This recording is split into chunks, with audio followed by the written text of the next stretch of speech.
बिस्मिल्लाहिर्रहमानिर्रहीम। Today's topic of discussion is anaesthesia paper. तो ये लास्ट पेपर है, फिर मेरी जान छूट जाएगी इन पेपर में से।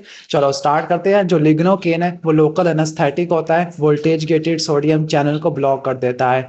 और लोकल एनेस्थेटिक के अंदर पेन सबसे पहले ब्लॉक होता है, टाइप सी फाइबर सबसे पहले ब्लॉक होते हैं। तो जो लोकल एनेस्थेटिक है उसको हम हमेशा वेजो कॉन्स्ट्रिक्टर के साथ मिला के देते हैं, और वेजो कॉन्स्ट्रिक्टर एड्रीनालीन होता है ताकि उसकी सिस्टेमिक एब्जॉर्प्शन को मिनिमाइज किया जा सके। तो विद एड्रीनालीन 7 है, और विदाउट एड्रीनालीन डोज बढ़ानी पड़ेगी तो 9 है।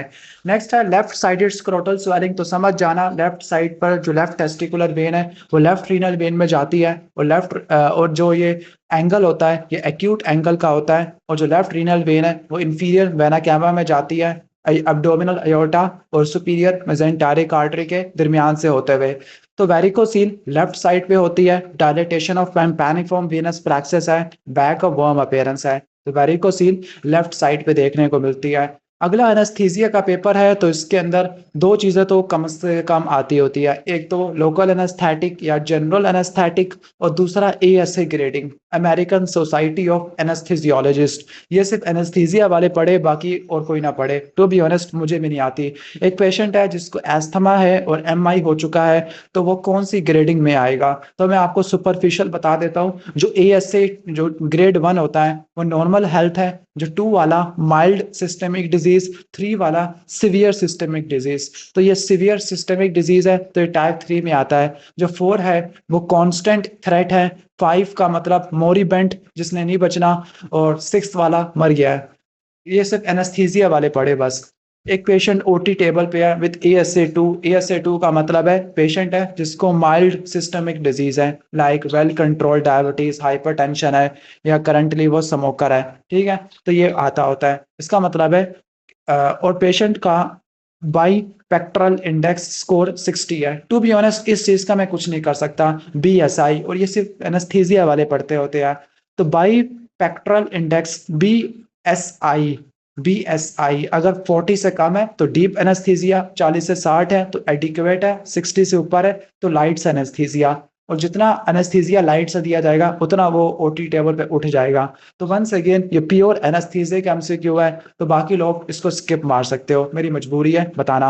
लेफ्ट लैटरल पोजीशन पे लिटाया जाता होता है, why? Because left lateral position के ऊपर, कहने का मतलब है कि ज्यादा स्ट्रेस कहाँ पे आ जाएगा। एक बात याद रख लेना, जो राइट साइड है वहां पे फॉरेन बॉडी या एस्पिरेशन जाता होता है। जब लेफ्ट लैटरल पे लिटाएंगे तो सारा स्ट्रेस लेफ्ट साइड पे चला जाएगा, और एस्पिरेशन राइट साइड पे ज्यादा होती है तो वो कम से कम हो जाएगी। अनदर प्योर एनेस्थीसिया वाला एमसीक्यू, के जो एनजी इंसर्ट करते हैं तो जो सबसे पहली जो हमें रेजिस्टेंस फील होती है वो पायरिफॉर्म फोसा पे होती है, और सबसे लेट वाली इसोफेजियल हाइएटस। और जो इसोफेजियल हाइएटस होता है वो T10 के लेवल पे होता है। T10 vena cava, T10 T8 vena cava, T10 oesophageal, T12 abdominal aorta.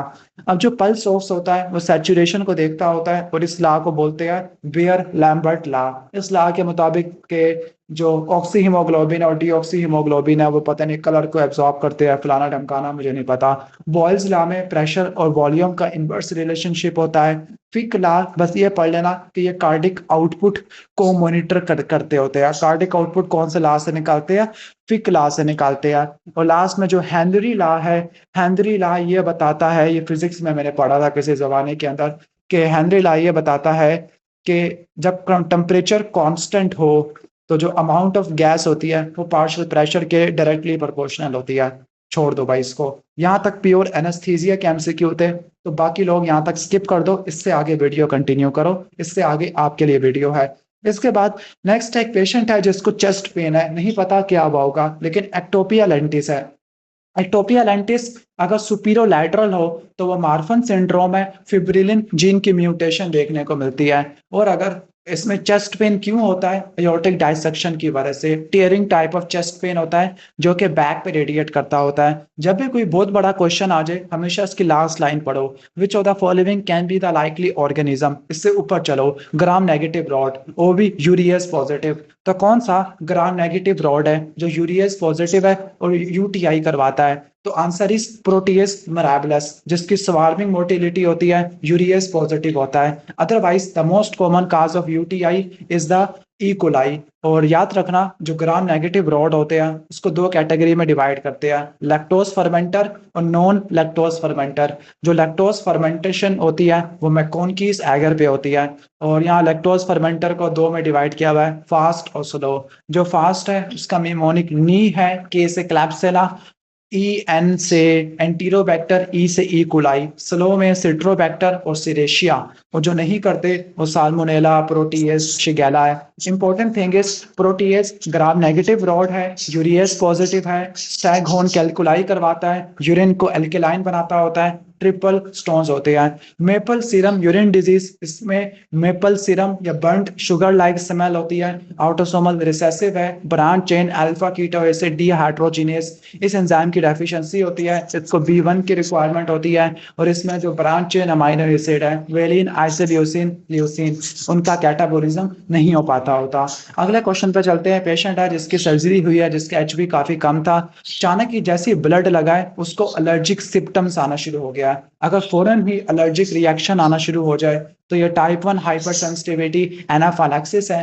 तो एनाफाइलैक्सिस में सबसे पहले ब्लड ट्रांसफ्यूजन को बंद करना है, फिर आपने एपिनेफ्रिन इंट्रामस्कुलर देनी होती है। एक पेशेंट है जिसकी लैप्रोस्कोपी कोलिसिस्टेक्टमी हो रही है और उसमें CO2 गैस वगैरह यूज करते होते हैं टू क्रिएट नीमोपेरिटोनियम। जैसे ही एंटीबायोटिक दिया, अचानक ही उसको शॉर्टनेस ऑफ ब्रेथ और चिल्स होना शुरू हो गया।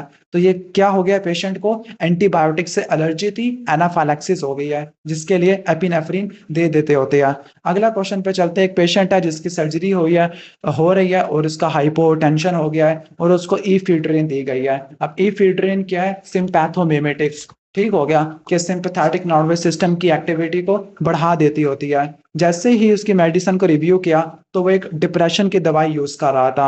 अब वो कौन सी दवाई है जिसको ईफीड्रिन के साथ मिला के नहीं देना, तो वो आंसर है मोनोअमीन ऑक्सीडेज इनहिबिटर। और मोनोअमीन ऑक्सीडेज इनहिबिटर में फिनाइलजीन आता है। क्यों?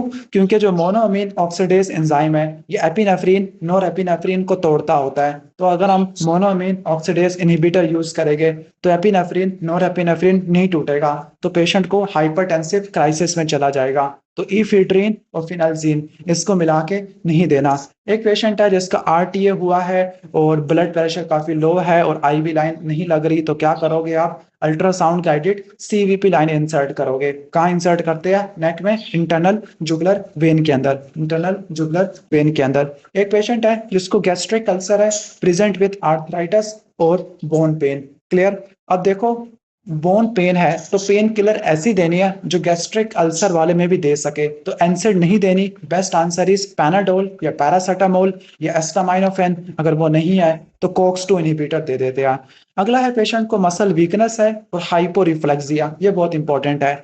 जो डीप टेंडन रिफ्लेक्सेस होते हैं वो लोअर मोटर न्यूरॉन लीजन में कम होते हैं और दूसरा लैम्बर्ट ईटन में कम होते हैं, जबकि माइस्थीनिया में नॉर्मल होते हैं। और लैम्बर्ट ईटन में pre synaptic voltage gated calcium channel के खिलाफ एंटीबॉडी बनती है, डीप टेंडन रिफ्लेक्सेस कम हो जाते हैं, ऑटोनॉमिक डिसफंक्शन होता है जिसमें निमोनिक था, CDE, constipation, dry mouth,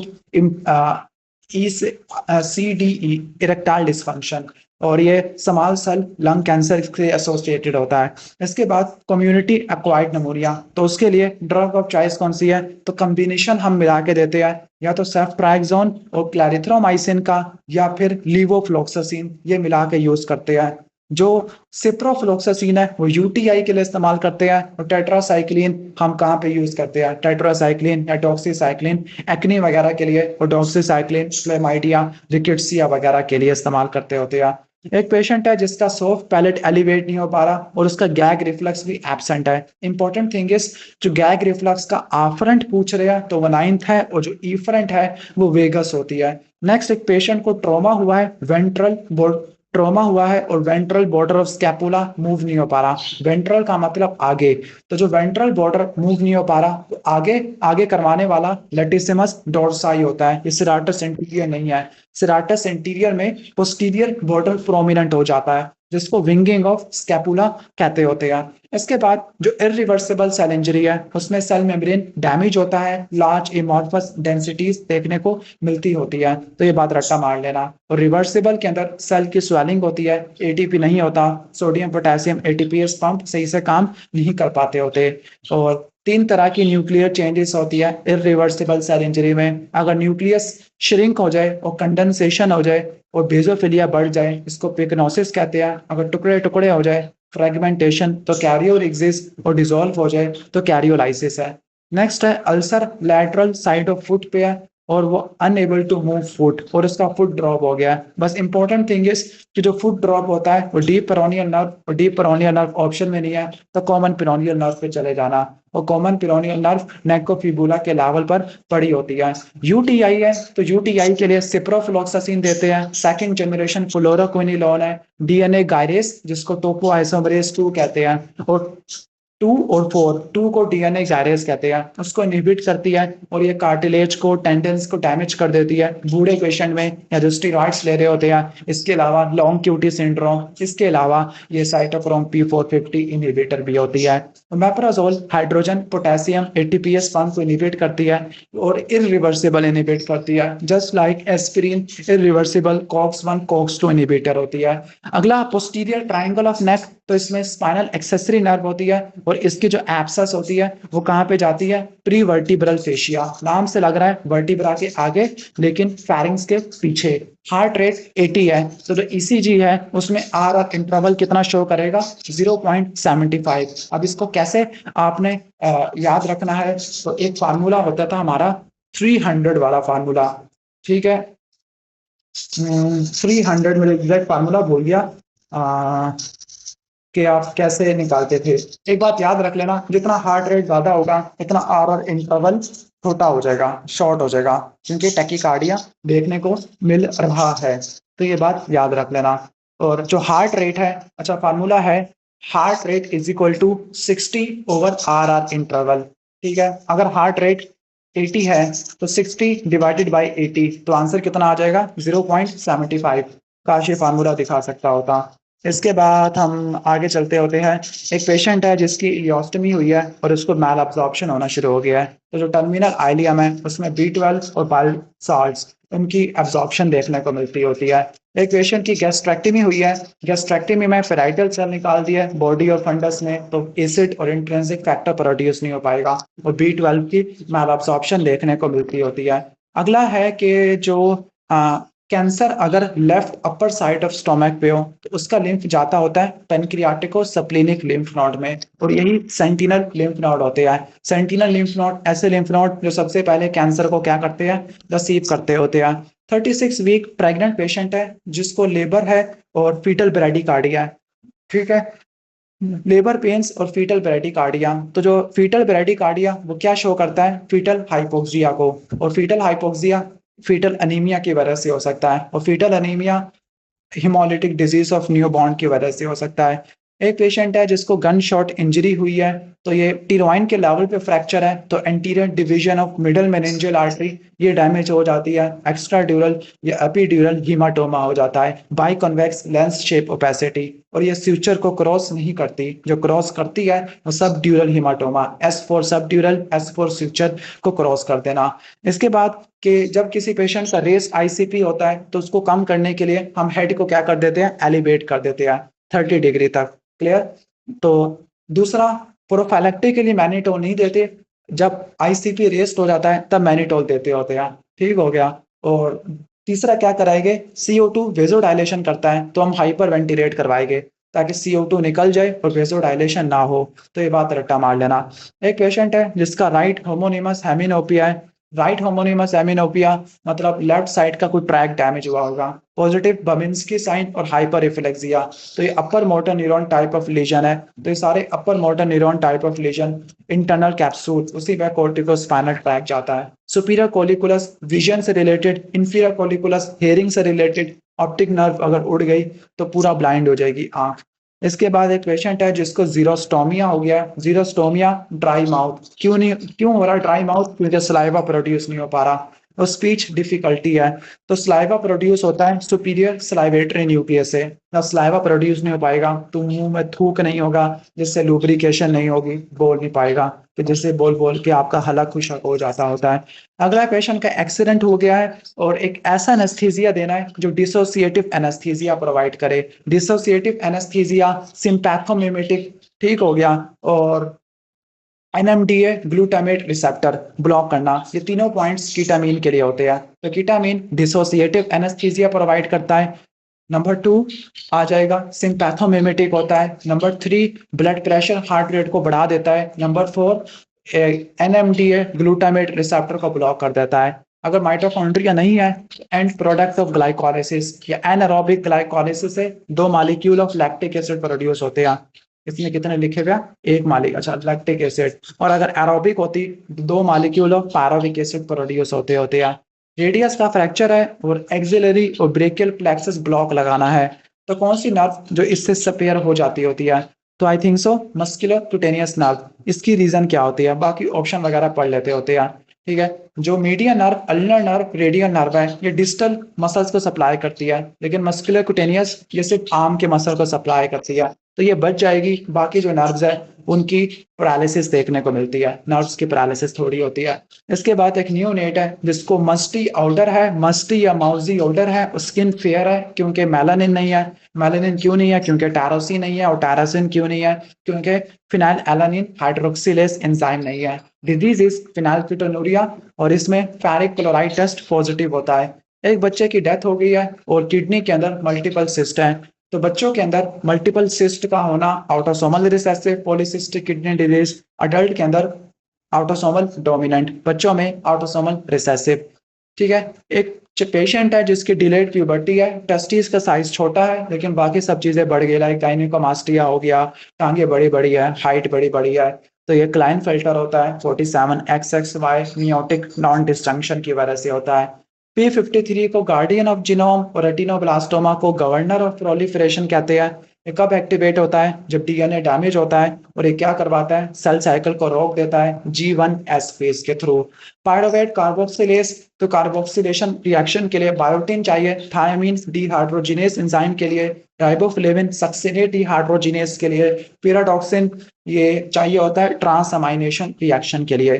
crumple tissue appearance, crumple tissue paper like chromatin, ये गाउचर डिजीज में होता है। जी से गाउचर, जी से ग्लूकोज, तो ग्लूकोज सेरिब्रोसाइडेस एंजाइम की डेफिशिएंसी होती है। इन पेशेंट में एवास्कुलर नेक्रोसिस होता है, hepatosplenomegaly, pancytopenia, crumple tissue paper like appearance होती है। And this is the most common lysosomal storage disease. जो फैब्री है, फैब्री एक्सीडेंट रिसेसिव है। कैसे रट्टा मारना है? FAX फैक्स, किससे रट्टा मारना है। इसके बाद अगर यूरिन बर्न्ट शुगर के जली हुई sugar, maple syrup urine disease, तो MSUD branch chain amino acid की catabolism, branch chain alpha keto acid dehydrogenase. इसके बाद जो टाइप 1 हाइपरलिपिडीमिया, इसको हाइपर काइलोमाइक्रोनीमिया कहते हैं। काइलोमाइक्रोन ज्यादा होता है। काइलोमाइक्रोन में ApoB48 और ApoC2 होता है। जो ApoC2 लाइपोप्रोटीन लाइपेज को एक्टिवेट करता है।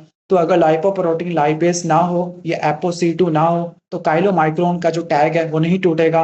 जब टैग ज्यादा होगा तो एक्यूट पेंक्रेटाइटिस होगा, जब टैग ज्यादा होगा तो प्लाज्मा क्रीमी होता है, और पेशेंट में प्लूराइटिक या इरप्टिव ज़ैंथोमा होते हैं। जो टाइप 2 होता है उसमें कोलेस्ट्रॉल का लेवल काफी ज्यादा होता है, उसमें LDL रिसेप्टर ये ApoB100 उसकी डेफिशिएंसी होती है। कोलेस्ट्रॉल इतना ज्यादा होता है कि जवानी में ही हार्ट अटैक आ जाता है।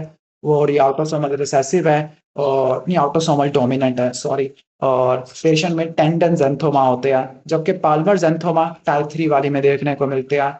एक पेशेंट है कि जिसका लॉस ऑफ कॉन्शियसनेस था, उठा तो उसको एफिजिया और एक साइड की बॉडी की वीकनेस थी, मतलब उसको स्ट्रोक हो गया है।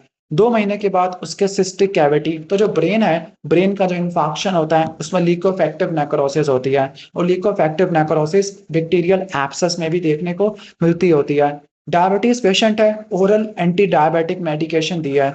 ठीक है, उसने ब्रेकफास्ट स्किप किया, मतलब उसने दवाई खा लिया लेकिन उसने ब्रेकफास्ट स्किप किया, तो उसको ग्लूकोज कम हो गया। तो कौन सी डायबिटीज है जो हाई, सॉरी कौन सी मेडिसिन है जो हाइपोग्लाइसीमिया करवा देती है? तो जो मेटफॉर्मिन है वो यूग्लाइसेमिक है, सल्फोनाइलूरिया ये हाइपोग्लाइसीमिया करवा देती होती है। सही हो गया, ग्लिम्पिराइड, ग्लिपिजाइड, सल्फोनाइलूरिया हाइपोग्लाइसीमिया करवा देती होती है। एक पेशेंट का प्रोलॉन्ग पीटी है, पीटी का मतलब क्या होता है, डेबिगेट्रान यूज कर रहा है, dabigatran factor 2A inhibitor, prothrombin inhibitor होता है। सही हो गया, डायरेक्ट थ्रोम्बिन इनहिबिटर होता है। तो ये प्रोलॉन्ग पीटी, पीटी क्या शो करता है, एक्सट्रिंसिक पाथवे फैक्टर 7 और उसकी सर्जरी हुई है, होनी है। तो जो डेबिगेट्रान और एरगेट्रोबान ये फैक्टर 2A इनहिबिटर होते हैं, तो उनको आपने 48 आवर्स पहले छुड़वाना है और एस्पिरिन को एक हफ्ता पहले रुकवाना होता है सर्जरी से। अब जो जीएफआर है उसको बढ़ाना है, तो कैसे बढ़ेगी जीएफआर, अगर मैं आफरंट की डायलेटेशन करवाऊं, ईफरंट की कॉन्स्ट्रिक्शन करवाऊं या प्लाज्मा प्रोटीन का ऑनकोटिक प्रेशर कम कर दूं, तो उससे जीएफआर बढ़ जाती है। कम करना है तो उलट कर दो या यूलेटर की कॉन्स्ट्रिक्शन करवा दो। इसके बाद ED95 ऑफ रोकोरोनियम, तो उसके बारे में मैं कुछ नहीं कह सकता, इसको रट्टा मारो और जिनका एनेस्थीसिया नहीं है उसको इसको स्किप मारो। हाइपरटेंसिव पेशेंट है जिसको हाइपरकलीमिया है, तो कौन सी ड्रग नहीं देनी, जो पोटेशियम स्पेयरिंग डायूरेटिक होती है वो नहीं देनी, जो स्पाइरिनोलैक्टोन है वो पोटेशियम को स्पेयर करती है, इसके अलावा गायनिकोमास्टिया भी करवा देती होती है।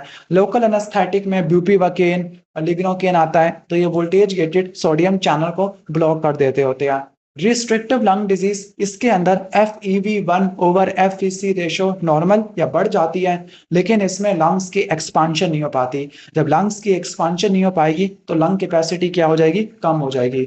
जो ऑब्स्ट्रक्टिव लंग डिजीज है उसमें एयर ट्रैप हो जाती है, तो रेजिडुअल वॉल्यूम FRC और टोटल लंग कैपेसिटी ऑब्स्ट्रक्टिव में बढ़ जाती है, जबकि रिस्ट्रिक्टिव में तीनों चीजें कम हो जाती है। और ऑब्स्ट्रक्टिव में FEV1/FVC रेशो कम होती है, रिस्ट्रिक्टिव में ये रेशो नॉर्मल या इंक्रीज हो जाती है। ऑब्स्ट्रक्टिव लंग डिजीज के एग्जांपल ABC है, A से एस्थमा, B से ब्रोंकिएक्टिसिस, C से COPD और COPD में क्रॉनिक ब्रोंकाइटिस और एम्फाइसीमा आता होता है। थर्ड ट्राइमेस्टर के अंदर कौन सा लंग वॉल्यूम डिक्रीज हो जाएगा, तो एक बात याद रख लेना, यूट्रस होता है वो डायफ्राम को ऊपर की तरफ पुश करेगा, जिसकी वजह से रेजिडुअल वॉल्यूम FRC और टोटल लंग कैपेसिटी क्या हो जाती है, कम हो जाती है। यहाँ पे बेस्ट आंसर क्या होगा, रेजिडुअल वॉल्यूम कम हो जाएगा। तो प्रेगनेंसी में दो चीजें सेम रहती है, VR सेम रहता है, RV रट्टा मान लो, RV रेस्पिरेटरी रेट और वाइटल कैपेसिटी। और कौन सी चीजें बढ़ जाती है, उसका निमोनिक है टिम, T से टाइडल वॉल्यूम, I से इंक्रीज, M से मिनट वेंटिलेशन, और बाकी सब चीजें से क्या हो जाती है, प्रेगनेंसी में डिक्रीज हो जाती होती है। पेशेंट को एस्थमा है तो एस्थमा ऑब्स्ट्रक्टिव लंग डिजीज है, तो मैंने ऑलरेडी बता दिया, तीन चीजें बढ़ती है, रेजिडुअल वॉल्यूम, FRC और टोटल लंग कैपेसिटी, बाकी सब चीजें कम हो जाती है। तो FEV1/FVC रेशो कम हो जाती है।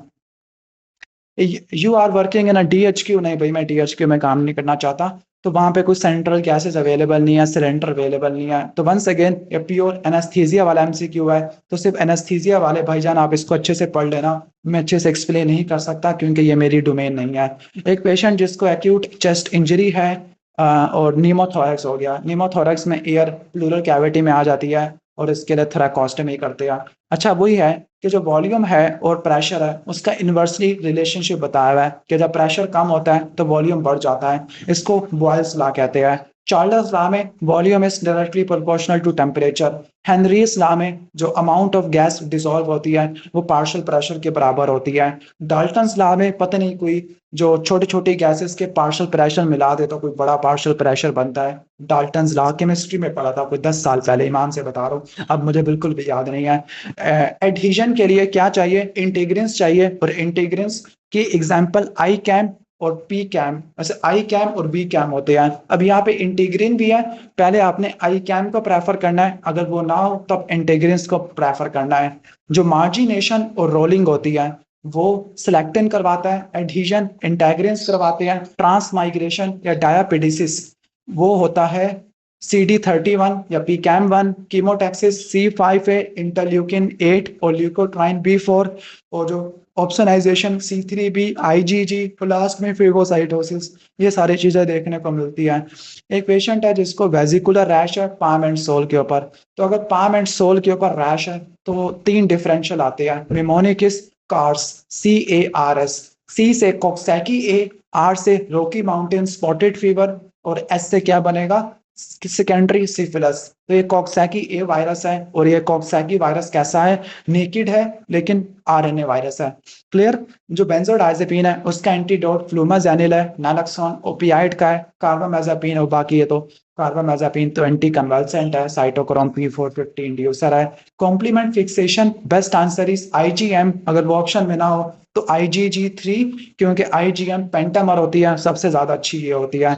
बाकी कॉम्प्लीमेंट्स के सारे बताए हुए इन्होंने कि जो ऑप्शनाइजेशन है वो C3B IgG से होती है, एनाफाइलैक्सिस ए वालों से होती है, C3A C4A C5A, neutrophil chemotaxis C5A से होती है, साइटोलाइसिस C5B से C9, मेम्ब्रेन अटैक कॉम्प्लेक्स। अगर अर्ली कॉम्प्लीमेंट डेफिशिएंसी है तो रिकरेंट इन्फेक्शन SLE हो जाएगा, लेट कॉम्प्लीमेंट डेफिशिएंसी तो नाइजीरिया हो जाएगा, C1 एस्ट्रेस इनहिबिटर डेफिशिएंसी तो उससे एंजियोडीमा हो जाएगा। ब्रेडिकाइनिन का लेवल ज्यादा होता है, कॉम्प्लीमेंट्स यूज हो जाते हैं। Pan systolic murmur, mitral regurgitation, tricuspid regurgitation और VSD से देखने को मिलता होता है। ESD में wide fix splitting of S2, टॉफ में स्क्वाटिंग करने पर साइनोसिस होती है, टेट स्पेल्स होते हैं, pulmonary stenosis, right ventricle hypertrophy, overriding aorta, VSD, और PDA में कंटिन्यूअस मशीनरी लाइक मर्मर होता है। इसके बाद ट्रांस माइग्रेशन PCAM1 और CD31 इसके जरिए होती है। इप्राट्रोपियम ये मस्करीनिक ब्लॉकर है, शॉर्ट एक्टिंग मस्करीनिक एंटागोनिस्ट है, M3 रिसेप्टर को ब्लॉक करता है। जो M1 M3 है ये GQ के जरिए कपल्ड होते हैं, GQ IP3 deck calcium mechanism, ये रट्टा मार लेना। एक पेशेंट का ब्लड ट्रांसफ्यूजन हुआ है और उसका QT इंटरवल क्या हो गया, प्रोलॉन्ग हो गया है। QT इंटरवल प्रोलॉन्ग होने का मतलब है कैल्शियम कम है, तो ये इन्वर्सली रिलेशनशिप है। अगर कैल्शियम कम है तो QT इंटरवल प्रोलॉन्ग हो जाएगा। वैसे रट्टा मार लेना, अगर QT इंटरवल को प्रोलॉन्ग करना है, लॉन्ग QT सिंड्रोम करवाना है, तो तीनों इलेक्ट्रोलाइट्स कम कर दो, हाइपोकलीमिया, हाइपोकैल्सीमिया और हाइपोमैग्नीशियमिया। मैग्नीशियम, कैल्शियम, पोटेशियम, इन तीनों को कम कर दो, QT इंटरवल प्रोलॉन्ग हो जाएगा। लेकिन यहाँ पे ब्लड ट्रांसफ्यूजन दिया गया है तो उससे कैल्शियम का लेवल कम हो जाता है और ब्लड ट्रांसफ्यूजन देने से हाइपरकलीमिया हो जाता है।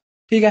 एक पेशेंट है जिसका फील्ड वर्कर है और उसको पिन पॉइंट प्यूपिल है। ये पॉइंट पढ़ के आपको साफ पता लग गया होगा, जो असल बंदा है जिसने जिसको तैयारी हो गया सारे पास पेपर्स के, जिसने मेरी सारी वीडियोस देखी है, उसको पता लग गया कि ये ऑर्गेनोफॉस्फेट पॉइजनिंग है। और इसमें पहले एट्रोपिन देते हैं, फिर एंजाइम को रीएक्टिवेट करने के लिए क्या देते होते हैं, पैरालिडॉक्साइन देते होते हैं।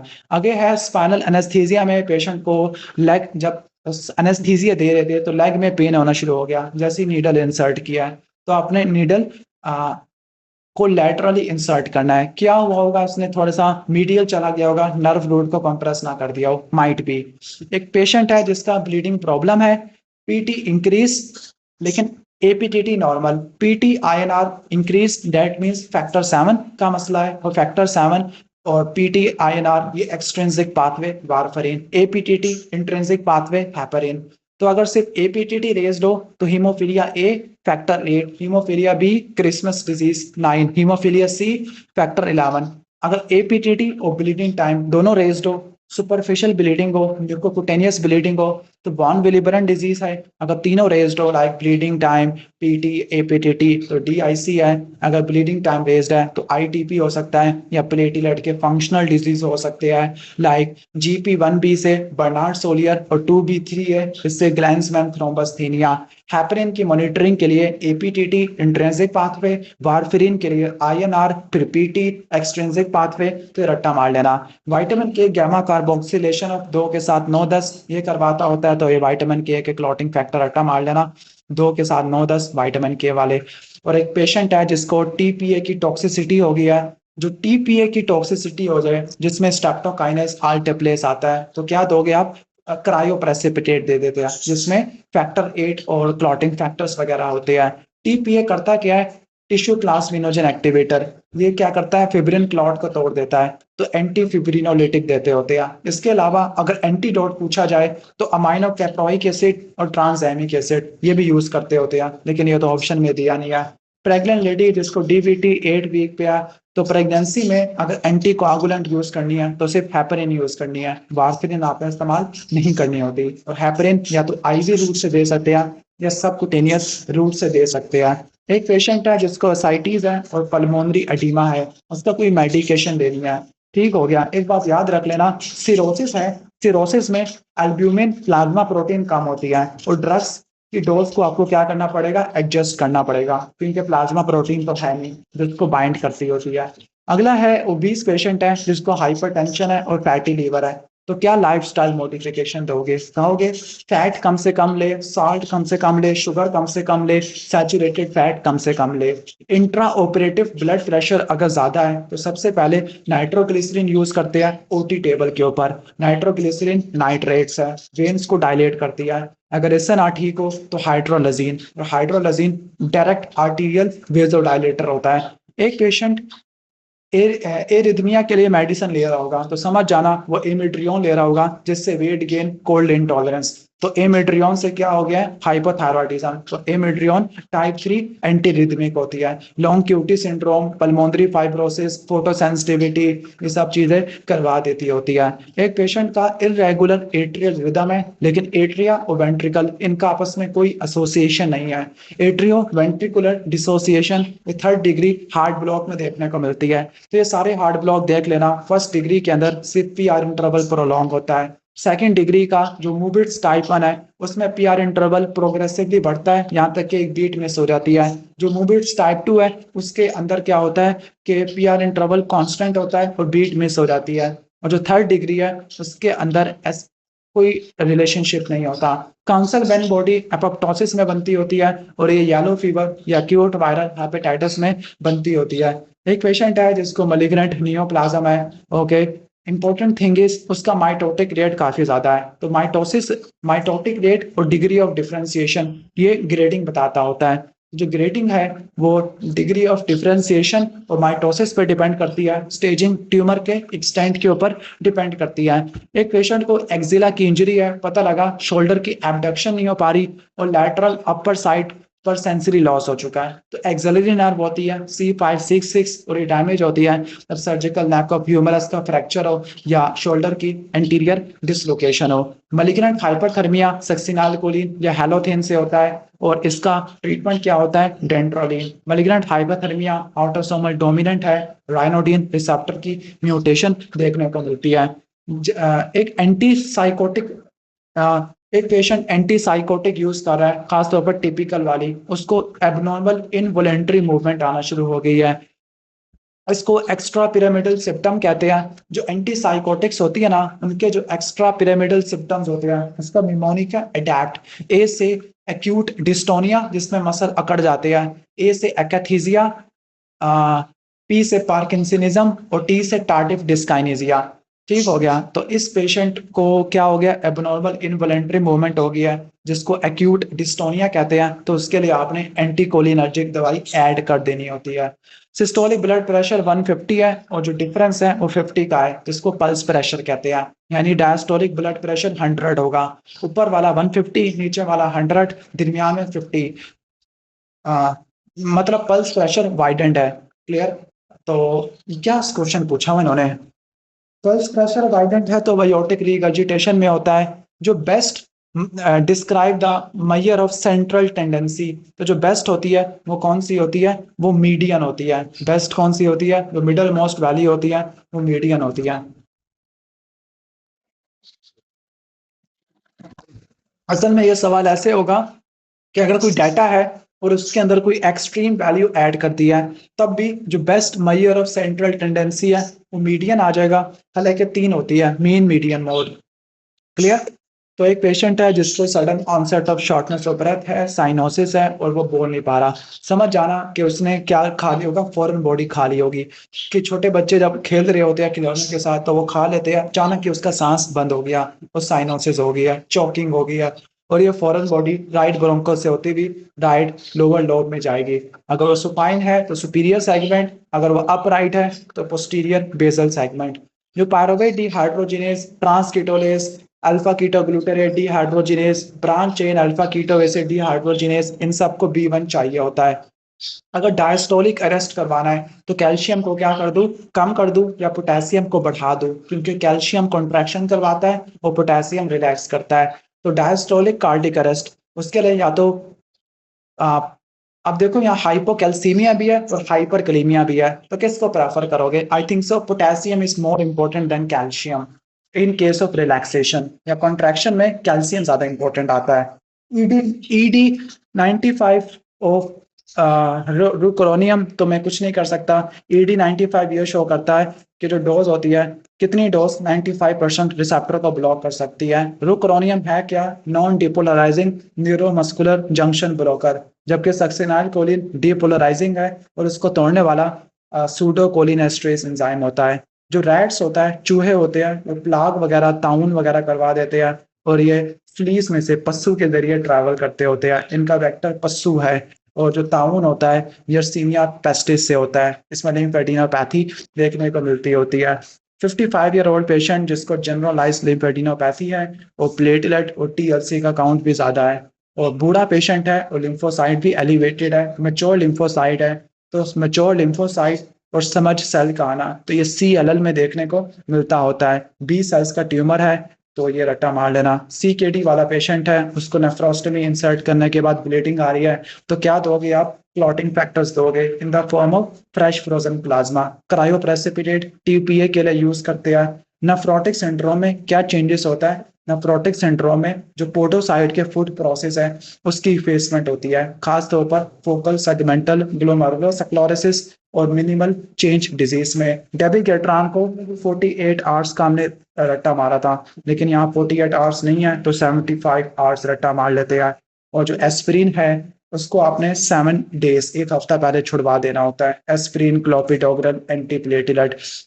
इसके बाद जो क्लोस्ट्रिडियम परफेरेंशियंस है ये गैस गैंग्रीन करवाती होती है और इसके लिए क्या देते होते हैं? क्लिंडामाइसिन देते होते हैं। वैसे गैस गैंग्रीन के लिए drug of choice penicillin G है, लेकिन पेनिसिलिन जी के साथ क्लिंडामाइसिन भी देते हैं for anaerobic infection. Above the diaphragm clindamycin, below the diaphragm कौन सी देते हैं हम?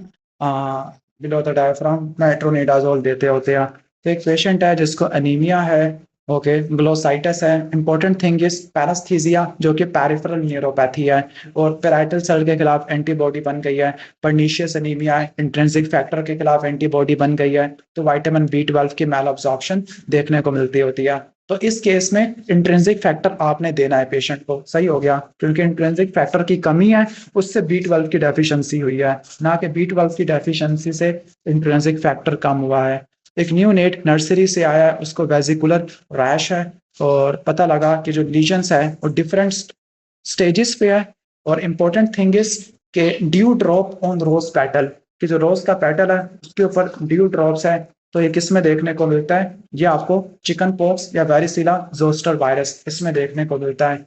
अब जो एंटीरियर क्रेनियल फोसा उसमें फ्रंटल लोब है, मिडल क्रेनियल फोसा उसमें टेम्पोरल लोब होता है, पोस्टीरियर क्रेनियल फोसा उसमें हाइंड ब्रेन होता है, मेडल्ला, सेरिबेलम वगैरह। पायरोवेट कार्बोक्सिलेज के लिए बायोटिन चाहिए होता है।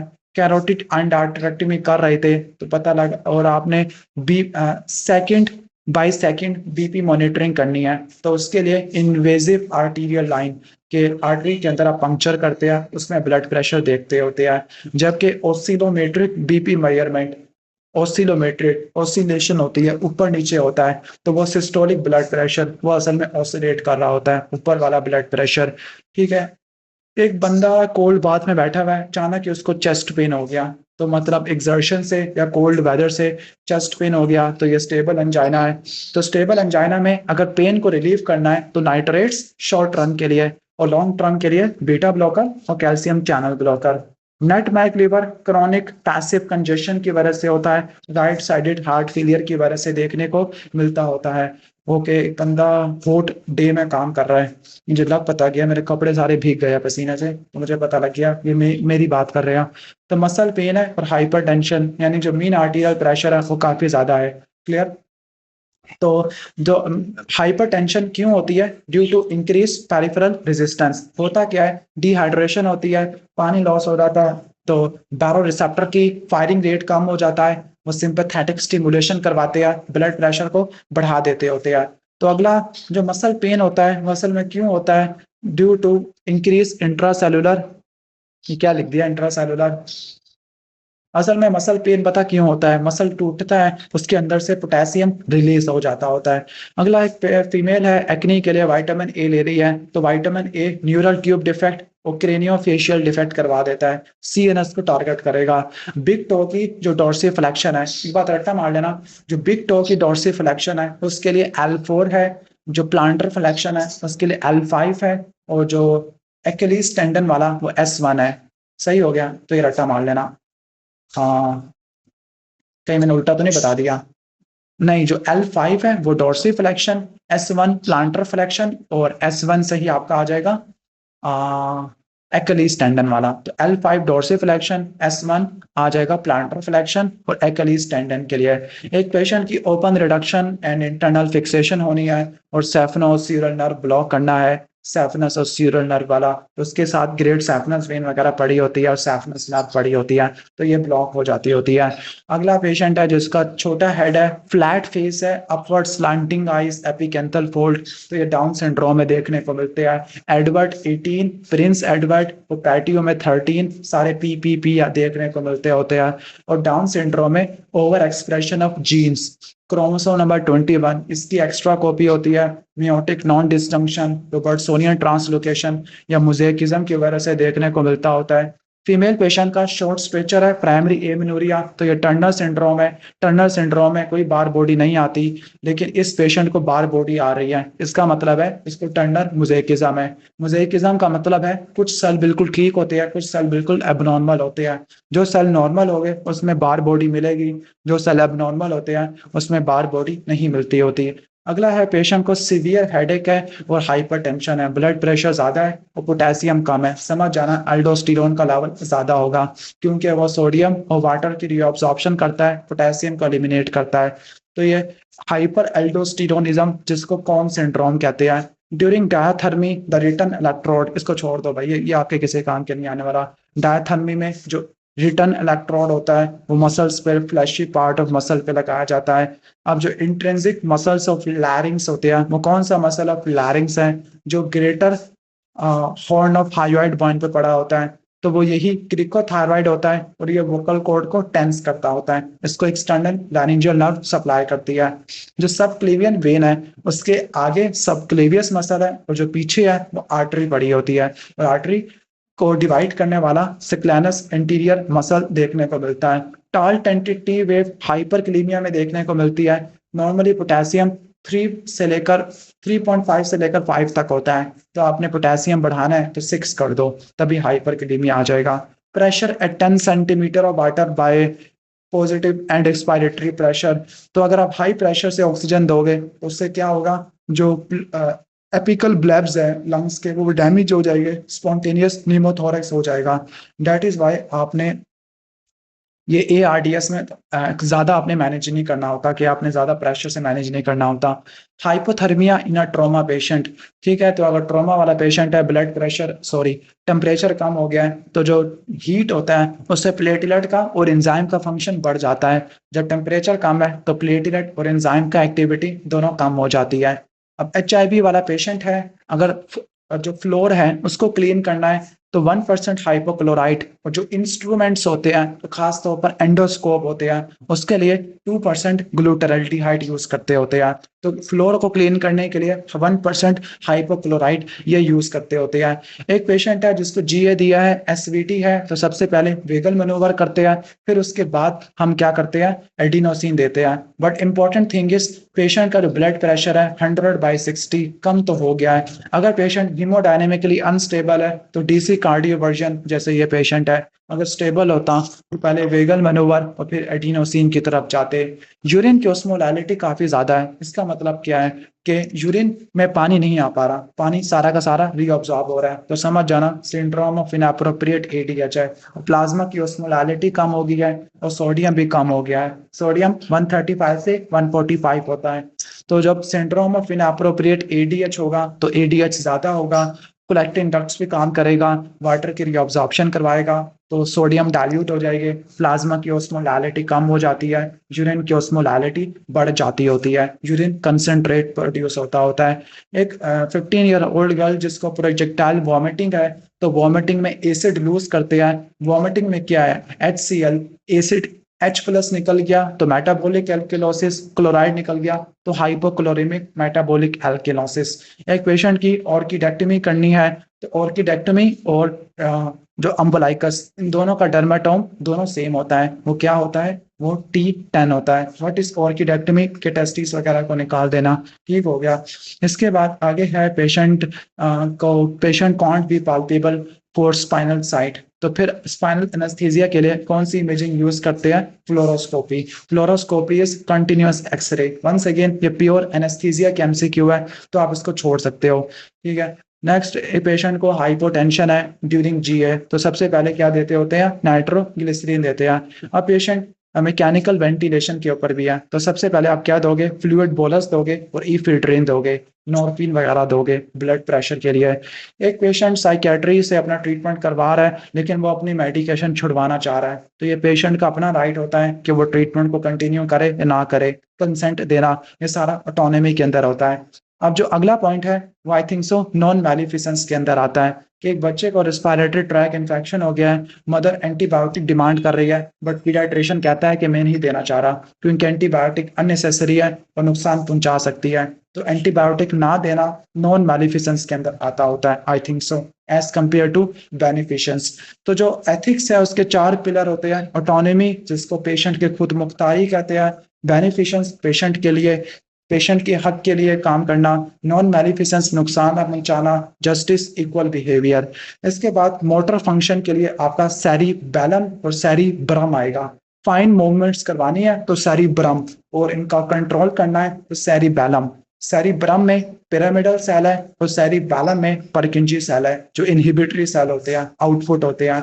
न्यूरोब्लास्टोमा वाला पेशेंट है, कीमो वगैरह दी है और उसको पेन होना शुरू हो गया है, तो जो पेरिफेरल न्यूरोपैथी है ये विनक्रिस्टिन से होती है। साइक्लोफॉस्फामाइड, इससे हेमरेजिक सिस्टाइटिस होता है। डॉक्सोरोबाइसिन, डोनोरोबाइसिन डायलेटेड कार्डियोमायोपैथी करवा देते होते हैं। अगला P53 एक्टिविटी, इसको कौन इनहिबिट करता है, MDM2, ठीक है। और जो BCL और BCL-XL ये क्या है, एंटी अपोप्टोटिक होते हैं, और जो बैक्स और बैक है ये प्रो अपोप्टोटिक होते हैं, और P53 P21 को इंड्यूस करता होता है। जो फास्ट पेन है वो A डेल्टा फाइबर, और जो स्लो पेन है type C fibre. Fast pain के लिए ग्लूटामेट, स्लो पेन के लिए सब्सटेंस बी। फास्ट पेन के लिए new spinothalamic tract, slow pain के लिए पेलियो स्पाइनोथैलेमिक ट्रैक। अगर राइट वर्ड शिफ्ट करानी है तो सारी चीजें बढ़ा दो, एक्सेप्शन इस पीएच को कम कर दो, क्योंकि वो प्रोटोन को शो करती है, ज्यादा प्रोटोन हो गए तो पीएच कम हो जाती है। लेफ्ट वर्ड शिफ्ट में सब चीजें कम कर दो और 2 चीजें ऐड कर दो, हीमोग्लोबिन F ऐड कर दो और कार्बन मोनोऑक्साइड की पॉइजनिंग ऐड कर दो, ठीक हो गया। तो कौन सी ड्रग है, कौन सा फैक्टर है, ये कोरोनरी आर्टरी डिजीज वाले पेशेंट से रिलेटेड है और फिब्रिनोलाइसिस को इनहिबिट करता है। तो जो LDL-C होता है वो फिब्रिनोलाइसिस, फिब्रिन को टूटने नहीं देता, क्लॉट वगैरह को स्टेबलाइज करता होता है। एंटीरियरली जो चेस्ट, कौन सा मसल है जो स्कैपुला को आगे चेस्ट वाल से जोड़ता है, तो अब लैटिसिमस डोर्साई नहीं है, तो अब सेराटस एंटीरियर की तरफ चले जाना, ठीक हो गया। ओके, तो नेक्स्ट है कि increase hydrostatic pressure in kidney and decrease renal plasma flow bye, okay. Increase hydrostatic pressure नहीं, वो कौन सी कंडीशन है जिसमें GFR बढ़ता है लेकिन रीनल प्लाज्मा फ्लो कम होता है। तो अगर आप इफरेंट आर्ट्रियोल उसकी वेजो कंस्ट्रक्शन कर दो, इफरेंट की कर दो, तो GFR बढ़ेगा लेकिन किडनी की तरफ ब्लड फ्लो कम हो जाएगा, और जो फिल्ट्रेशन फ्रैक्शन है is equal to GFR over renal plasma flow, वो बढ़ जाता है क्योंकि GFR बढ़ रहा है और रीनल प्लाज्मा फ्लो कम हो रही है। इसके बाद जब हाइड्रोजन आयन की सिक्रेशन होती है तो उसके साथ बाइकार्बोनेट आयन की क्या होती है, रीअब्जॉर्प्शन देखने को मिलती होती है। एक फीमेल है जिसका वेट गेन, कोल्ड इंटॉलरेंस और कॉन्स्टिपेशन है, तो ये सारे हाइपोथायरॉयडिज्म वाले पॉइंट्स हैं। पता लगा कि TSH ज्यादा है, T4 कम है, तो ये प्राइमरी हाइपोथायरॉयडिज्म है, तो इसमें लीवोथायरोक्सिन देते हैं हाइपोथायरॉयडिज्म में। Substantia nigra pars compacta Parkinson disease में उड़ जाता है, निमोनिक इस ट्रैप, टी से ट्रेमर, आर से रिजिडिटी, ए से काइनेजिया, ब्रेडिकाइनेजिया, पी से postural instability. Phospholipase C, ये G Q IP3 DAG calcium से रिलेटेड होता है और इसके साथ बहुत सारे हार्मोन्स होते हैं, निमोनिक इस गोट हैग, जी से GnRH, ओ से ऑक्सीटोसिन, ए से ADH का V1, टी से TRH आ जाएगा, H से H1, ए से एंजियोटेंसिन 2, जी से गैस्ट्रिन आ जाता होता है। सिकल सेल एनीमिया में adenine is replaced by thymine, glutamic acid is replaced by valine, painful vaso occlusive crisis, ये आपको सिकल सेल एनीमिया में ही देखने को मिलती होती है। जबकि G6PD के अंदर हीन्स बॉडी बाइट सेल्स ये देखने को मिलते होते हैं। एक पेशेंट को पेनफुल आर्म स्वेलिंग है जो कि रेड है, हॉट है, टेंडर है, एक्यूट इन्फ्लेमेशन, तो एक्यूट इन्फ्लेमेशन में जो फीवर होता है वो इंटरल्यूकिन 1 और TNF अल्फा से होता है, तो ये रट्टा मार लेना। जबकि जो आपका कॉम्प्लीमेंट्स होते हैं C3A एनाफाइलैक्सिस, C3B ऑप्सनाइजेशन ये करता होता है। ओके, तो इसके बाद एक पेशेंट है जिसका रोड ट्रैफिक एक्सीडेंट हुआ है, लेफ्ट हाइपोकॉन्ड्रिक पेन है, तो यहाँ पे सप्लीन होती है और पेशेंट हाइपोवोलेमिक शॉक में चला गया है। तो spleen is the most common organ जो डैमेज होता है ब्लंट एब्डोमिनल ट्रॉमा में। जब ये डैमेज होगा तो पेशेंट हाइपोवोलेमिक शॉक में चला जाएगा। पेन लेफ्ट शोल्डर के थ्रू रेडिएट हो जाता है, दिस इज कॉल्ड की हर साइन। और spleen 9th 10th 11th rib से प्रोटेक्टेड होती है लेफ्ट साइड पर। GFAP एस्ट्रोसाइट के लिए कार्सिनो embryonic antigen, colorectal cancer, CA125 surface epithelial ovarian tumour, CA99 pancreas और गाल ब्लैडर के लिए फैप में APC जीन की म्यूटेशन देखने को मिलती है। Aortic root dilatation, aortic root aneurysm, aortic dissection, mitral valve prolapse, ये सारे मार्फन डिजीज के साथ एसोसिएटेड होते हैं। जबकि सुप्रावैल्वुलर अयोर्टिक स्टेनोसिस, एल्फनफेसिस, अजनबी लोगों से बातें कर लेना, विटामिन डी सेंसिटिविटी ज्यादा होना, कैल्शियम ज्यादा होना, तो ये विलियम्स सिंड्रोम में होता है। इलास्टिन जीन की डिलीशन होती है क्रोमोसोम नंबर 7 के ऊपर। एक पेशेंट को अचानक ही बॉडी वीकनेस और स्लरिंग ऑफ स्पीच है, अगर ये रिकवर हो जाती है तो ट्रांजिएंट इस्केमिक अटैक नहीं होती 24 घंटों के अंदर, तो स्ट्रोक के अंदर चले जाना है। मैराथन वाला बंदा है, उसका स्वेट लॉस हुआ है, स्वेट में सोडियम भी और वाटर भी होता है, लेकिन उसने पानी पी लिया है। अब पानी क्या करेगा, वो सोडियम को डाइल्यूट कर देगा, जिसकी वजह से ऑस्मोलैरिटी ECF की कम हो जाती है। पैराडॉक्सिकल एसिड्यूरिया, ये आपको वॉमिटिंग में देखने को मिलता है। जब वॉमिटिंग करते हैं तो उसमें पैराडॉक्सिकल एसिड्यूरिया होता है और ये इसका कॉज न्यूनेट में हो सकता है गैस्ट्रिक आउटलेट ऑब्स्ट्रक्शन, जिसको हाइपरट्रॉफिक पाइलोरिक स्टेनोसिस, और उसमें नॉर्मल सलाइन देते होते हैं। हमें एक्सप्लेन नहीं करा पैराडॉक्सिकल एसिड्यूरिया क्या होता है, बस ये बता देता हूँ, वॉमिटिंग में प्रोटॉन आपकी बॉडी में कम हो जाते हैं, फिर भी किडनी प्रोटॉन को एक्सक्रीट कर रही होती है ताकि वो पोटेशियम को बचाए, इसको पैराडॉक्सिकल एसिड्यूरिया कहते हैं। अब कोलेजन की टाइप्स वगैरह कह रहे हैं, तो जो टाइप 1 कोलेजन होता है, ठीक है, ये इंपॉर्टेंट है तो मैं इस पर थोड़ा सा टाइम लगा देता हूँ। कोलेजन की 4 टाइप्स, ऐसे बहुत सारी टाइप्स होती है लेकिन 4 टाइप्स पढ़ना, कोलेजन टाइप 1 2 3 4, क्लियर। और इसका निमोनिक होता है स्कैब, SCAB, जो 1 वाला S से स्केलेटन, 2 वाला कार्टुलेज या कार्टिलेज, 3 वाला आर्टरीज ब्लड वेसल, और जो चौथा वाला बेसमेंट मेम्ब्रेन के अंदर होता है। तो जो टाइप 1 है ये बोन के अंदर होता है, स्किन के अंदर होता है, टेंडन के अंदर होता है। क्लिनिकल सिग्निफिकेंसेस कि अगर टाइप 1 में मसला हो जाए तो ऑस्टियोजेनेसिस इम्परफेक्टा होगा, जिसको ब्रिटल बोन डिजीज कहते हैं, सक्लारा ब्लू हो जाता है और हेयरिंग लॉस होता है, फ्रैक्चर हो जाता है हल्का फुल्का ट्रॉमा में। और जो लेट वूंड हीलिंग है उसमें टाइप 1 आता है। जो टाइप 2 कार्टुलेज, और कार्टुलेज में भी हाइलीन और इलास्टिक उसमें देखने को मिलता है। इसके अलावा आईज में भी ये देखने को मिलता है कार्टुलेज, ये रट्टा मारना। जो टाइप 3 है, टाइप 3 में ये रेटिकुलिन फाइबर्स ये ब्लड वेसल में होता है और यूट्रस में होता है। और इंपॉर्टेंट थिंग इज जो अर्ली ग्रैन्युलेशन टिश्यू है उसमें टाइप 3, और जो लेट है उसमें टाइप 1। और जो टाइप 3 है ये वास्कुलर एहलर डैनलॉस सिंड्रोम में अफेक्टेड होता है। टाइप 4 बेसमेंट मेम्ब्रेन में होता है और 2 डिजीज अफेक्ट करते हैं टाइप 4 कोलेजन को।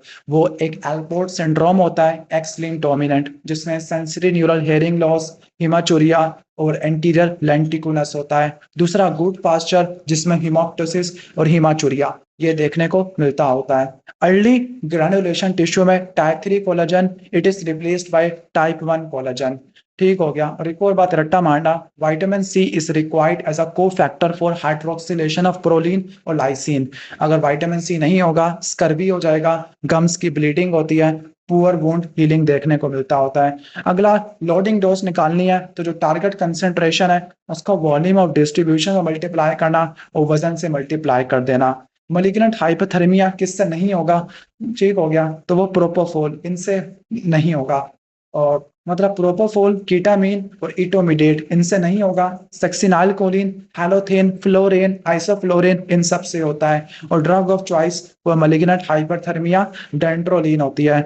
एक बच्चा ओपीडी में आया विद फोटो सेंसिटिविटी और ब्लिस्टर। अगर फोटो सेंसिटिविटी और ब्लिस्टर हो तो पोरफायरिया क्यूटेनिया टार्डा, यूरोपोरफायरिनोजन डीकार्बोक्सिलेज, ठीक हो गया। लेकिन अगर न्यूरोविसरल सिम्टम हो तो आपने एक्यूट इंटरमिटेंट पोरफायरिया की तरफ जाना है। अब ब्लिस्टरिंग लीजन है तो ये पोरफायरिया क्यूटेनिया टार्डा बनता है, वो ऑप्शन में नहीं है, तो कॉन्जेनाइटल एरिथ्रोपोइटिक पोरफायरिया में चले जाना। क्लियर। एक डायबिटिक पेशेंट है जिसका डायबिटिक गैस्ट्रोपैरेसिस है तो उसके लिए मेटाक्लोप्रामाइड देते हैं जो कि प्रोकाइनेटिक एजेंट है। D2 रिसेप्टर ब्लॉकर देखने को मिलती है। ओपियाइड पॉइजनिंग के लिए नैलक्सोन यूज करते हैं, लेकिन ये इसकी शॉर्ट हाफ लाइफ होती है तो आपको बार बार देना पड़ता है। फियोक्रोमोसाइटोमा में हाई ब्लड प्रेशर होता है तो इसके लिए सबसे पहले अल्फा ब्लॉकर देते हैं फिर बीटा ब्लॉकर देते हैं। अल्फा ब्लॉकर दो होती है नॉन सिलेक्टिव में, एक इरिवर्सिबल एक रिवर्सिबल। जो इरिवर्सिबल है फिनॉक्सीबेंजामीन और रिवर्सिबल फेंटोलामीन। और बीटा ब्लॉकर में प्रोपैनालॉल आ जाती होती है। सही है। एस्मालोल बीटा ब्लॉकर है, पहले अल्फा ब्लॉकर देना क्योंकि ब्लड प्रेशर को कम करती होती है। इसके बाद है कि एक पेशेंट आया जिसका एलडीएल कोलेस्ट्रॉल काफी ज्यादा है, एचडीएल कम है, तो लाइफस्टाइल मॉडिफिकेशन के साथ क्या आपको बताना है, आपने बताना है, क्या पूछ रहा है ये वैसे, what else should be assessed for health promotion, तो आई थिंक सो एलडीएल को आपने देखना होता है। और HDL good cholesterol, LDL bad cholesterol, इसने तो वीएलडीएल को प्रेफर कर दिया which absolutely doesn't make sense। तो कॉर्पस स्ट्राइटम इसमें क्या होता है, कॉर्पस स्ट्राइटम है कॉर्डेट और लेंटिफॉर्म, मतलब तीनों न्यूक्लियस होते हैं क्योंकि लेंटिफॉर्म में ग्लोबस फ्लाइडस और प्यूटामैन है। अगर न्यू स्ट्राइटम हो तो उसमें कॉर्डेट और प्यूटामैन है। कॉर्पस स्ट्राइटम में तीनों न्यूक्लियस कॉर्डेट, प्यूटामैन और ग्लोबस फ्लाइडस, और प्यूटामैन और ग्लोबस फ्लाइडस इसको मिला के लेंटिफॉर्म न्यूक्लियस कहते होते हैं। अगर पेरिट्यूबुलर कैपिलरीज में हाइड्रोस्टैटिक प्रेशर ज्यादा हो तो फ्लूइड ज्यादा फिल्टर हो जाएगा। सही हो गया। फ्लूइड की फिल्ट्रेशन आपको ज्यादा देखने को मिलती होती है, आई थिंक सो ज्यादा फ्लूइड फिल्ट्रेशन है। हम्म। और जब फ्लूइड की फिल्ट्रेशन ज्यादा होगी तो रीअब्जॉर्प्शन क्या हो जाएगी, कम देखने को मिलती होती है। एक पेशेंट है जिसको कॉर्नियल ओपेसिटी है, फ्री कोलेस्ट्रॉल ज्यादा है, कोलेस्ट्रॉल का एस्टर कम है, यानी कोलेस्ट्रॉल की एस्टरिफिकेशन नहीं हो पा रही। और कौन सा एंजाइम है जो कोलेस्ट्रॉल की एस्टरिफिकेशन करता है, और जब एस्टरिफिकेशन होती है तो एचडीएल भी बन जाता है, तो वो एल कैट एंजाइम है जिसके अंदर फ्री कोलेस्ट्रॉल ज्यादा होता है, जो एस्टरिफाइड कोलेस्ट्रॉल और एचडीएल का लेवल कम देखने को मिलता होता है। आफ्टर वेट बियरिंग पेशेंट को सडन लॉर्डोसिस हो गया है तो सबसे पहले आप क्या देते होते हैं, आप वैसे फिजियोथेरापी और एनसेड में होता, मैं फिजियोथेरापी और एनसेड दोनों को प्रेफर करता। सही हो गया। एक पेशेंट को आरटीए है डेवलप बायलैटरल नीमोथोरैक्स और ईटीटी इन प्लेस है तो आप क्या देखोगे, ब्रेथ साउंड देखोगे और हाइपर रेजोनेंट परकशन नोट आप ये देखोगे, कहीं नीमोथोरैक्स तो नहीं हो गया। सही हो गया। नेक्स्ट इज एक पेशेंट ने कोई मेडिसिन लिया है, अचानक कि उसका बुखार होना शुरू हो गया है और उसके मसल में फटीग होना शुरू हो गया है। This is malignant hyperthermia is due to abnormal ryanodine receptor, कोई सक्सिनाइल कोलिन तो नहीं खा ली। सीओपीडी वाले पेशेंट में वेंचुरी मास्क यूज करते हैं जो 25% एग्जैक्ट ऑक्सीजन देता होता है। सडन फ्लिंगिंग मूवमेंट तो ये होता है, हेमीबलिस्मस होता है, तो इसमें सब थैलेमिक न्यूक्लियस होगा लेकिन वो ऑप्शन में नहीं है। तो रैपिड जर्की मूवमेंट कोरिया को सपोर्ट करना, और कोरिया दो डिजीज में होता है, हंटिंगटन कोरिया और Sydenham chorea. Clear. Anti apoptotic BCL और बीसीएल एक्सएल, ये एंटी अपोप्टोटिक है, और जो प्रो अपोप्टोटिक है जो बढ़ा देती है वो बैक्स और बैक है। और जो माइटोकॉन्ड्रियल पाथवे है वो कब एक्टिवेट होता है, जो माइटोकॉन्ड्रिया से साइटोक्रोम सी साइटोसोल में आ जाता है। जब एक्सिलरी नर्व ब्लॉक करते हैं तो मस्कुलर क्यूटेनियस नर्व ये बच जाती होती है, क्योंकि ये एक्सिलरी शीथ में से नहीं गुजरती होती और ये डिस्टल मसल को सप्लाई नहीं करती होती। 50 से ऊपर अपर वाला पेशेंट है जिसको जा क्लॉडिकेशन, टेम्पोरल हेडेक है और ब्लाइंडनेस है, तो जाइंट सेल आर्टराइटिस जिसको टेम्पोरल आर्टराइटिस भी कहते होते हैं, ठीक हो गया। तो अगर हेडेक हो, क्लॉडिकेशन हो और टेम्पोरल आर्टरी फील हो रही हो तो आपने जाइंट सेल आर्टराइटिस पे जाना है। और इसका ट्रीटमेंट क्या है, हाई डोज स्टीरॉइड्स बजाय बायोप्सी करने के, इससे पहले कि पेशेंट अंधा हो जाए। इसके बाद वो कौन सी मेडिसिन है जो लोकल एनेस्थेटिक है जो हेपाटोटॉक्सिसिटी करवा देती होती है, तो एच से हैलोथेन, एच से हेपाटोटॉक्सिक, और हैलोथेन हाइपरथर्मिया भी करवा देती होती है। और आर्थ्रोपैथी जॉइंट्स को, कार्टिलेज को, टेंडन्स को डैमेज करना, तो वो सिप्रोफ्लोक्सासिन करती है। डॉक्सीसाइक्लिन, टेट्रासाइक्लिन है, ये क्या करती है, टीथ की डिस्कलरेशन करवाती है। जेंटामाइसिन अमाइनोग्लाइकोसाइड है, nephrotoxicity, neuromuscular blockage, ototoxic, nephrotoxic, teratogen है, अमोक्सिसिलिन से हाइपरसेंसिटिविटी, रैश वगैरह हो जाता है। पीडियाट्रिक एरिया का जो नर्वस पार्ट होता है वो क्रिक्वाइड है और ये कंप्लीट रिंग बनाता होता है। यहाँ पे आके SK23 खत्म हो जाती है।